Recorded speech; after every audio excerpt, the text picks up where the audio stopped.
Brady, and we're out here at Colt Creek State Park talking about kayaking tips. And with me today is Shannon Carnevale from UF IFAS Extension, Polk County.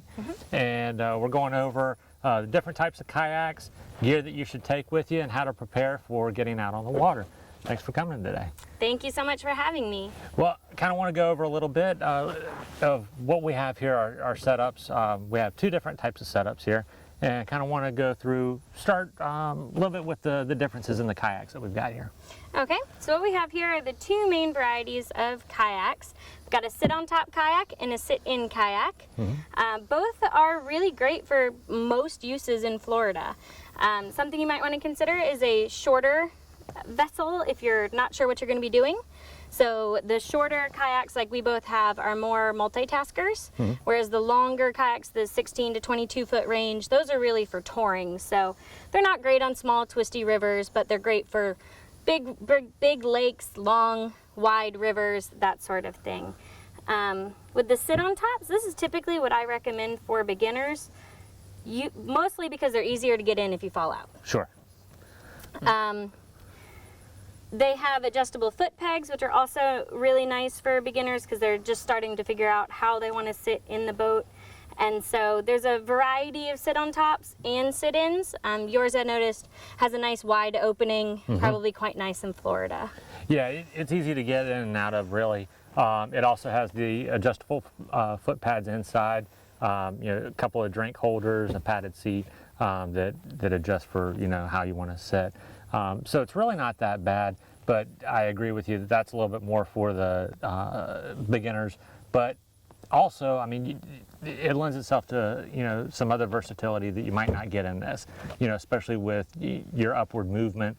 You need to get to things. It can be a little bit easier in the sit-on tops because everything is open and having to reach around so much with it.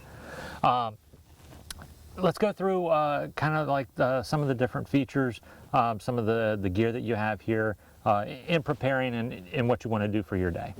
Okay, so with this sit-on-top kayak, it's got a couple of features that make it really nice for getting into the water. So one of those great little features that you can look for are these little straps on the side of the boat. And so you can see they clip right in there on this little hook.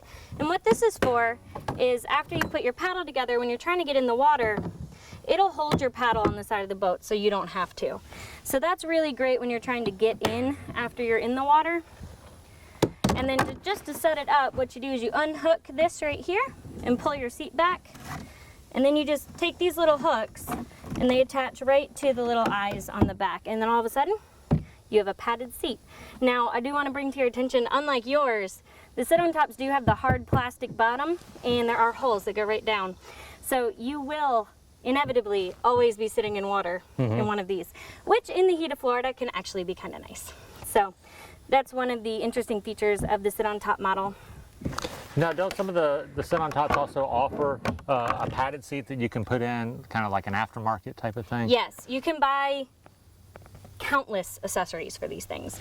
Just like I'm sure you can buy them for your sit-in kayak, the sit-on-top, you can buy a padded seat for the bottom. This came with my kayak, but it is an aftermarket feature as well. That is for holding a fishing rod.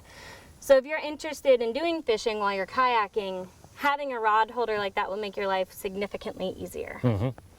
Definitely. And you also have a couple of rod holders here in the back as well. Yes. That I noticed.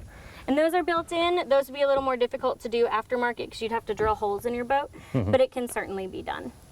Now, what's the compartment up here in the front of your boat? So frequently the kayaks will have a compartment at the front that may or may not have a rubber seal around it. You can put things in there, but as you can tell by looking at the lid of this, there's a lot of condensation. Water does find its way in there. I do not recommend putting anything that can't get wet in there. That is something that people who are new to their own boat or have been using a rental boat might not think of. They're like, oh, dry storage. Generally, it's not dry. No, and that's Yours, why, however, is awesome. Yes, well, that's also, Yes. keeping the dry bags with you. These come in a number of different colors, varieties, sizes. And materials. Yeah, and materials. So yours is like a really light. Mine's a little bit tough, more rubbery, and a little bit bigger too. You want to talk a little bit about those? Sure. So the main features you want to look for in a dry bag are that it's something that you will actually take with you, first and foremost. I've seen some people buy really, really large dry bags and want to put absolutely everything in them. That's great if you're going kayak camping, but if you're just going out for the day, it's nice to have a small one like one of these. And basically how they work is they've got some type of waterproofing on the inside, or the fabric itself is waterproof, like your PVC version. And what you'll do is you'll just roll it down and then buckle it. And then it is, I would call, highly water resistant. But water can get in them if you're not careful, because ultimately you have to open it to get things out of it. So some of the things I like to keep in my dry bag when I go kayaking are my cell phone. This is really important in Florida. Storms can roll up really quick, so if you have a smartphone, it's really advisable to have some type of weather feature on your phone. You can download a number of free apps that will give you information on incoming lightning storms and just windy conditions, which can be difficult for a beginner. Well, there's also a number of apps too that you can download that will actually track your paddle and your distance, you know, where you're at, and store, you know, points of interest and things like that for you as well. Which is also important if you're paddling somewhere new and you're not exactly sure where you started. It's nice to have a direction to go back to. Sure. The other things that I find are really important to have with you, if you're going to be fishing, you want to have your fishing license. You probably also want to have some form of ID, and in case you get really lost, it's nice to have some money with you.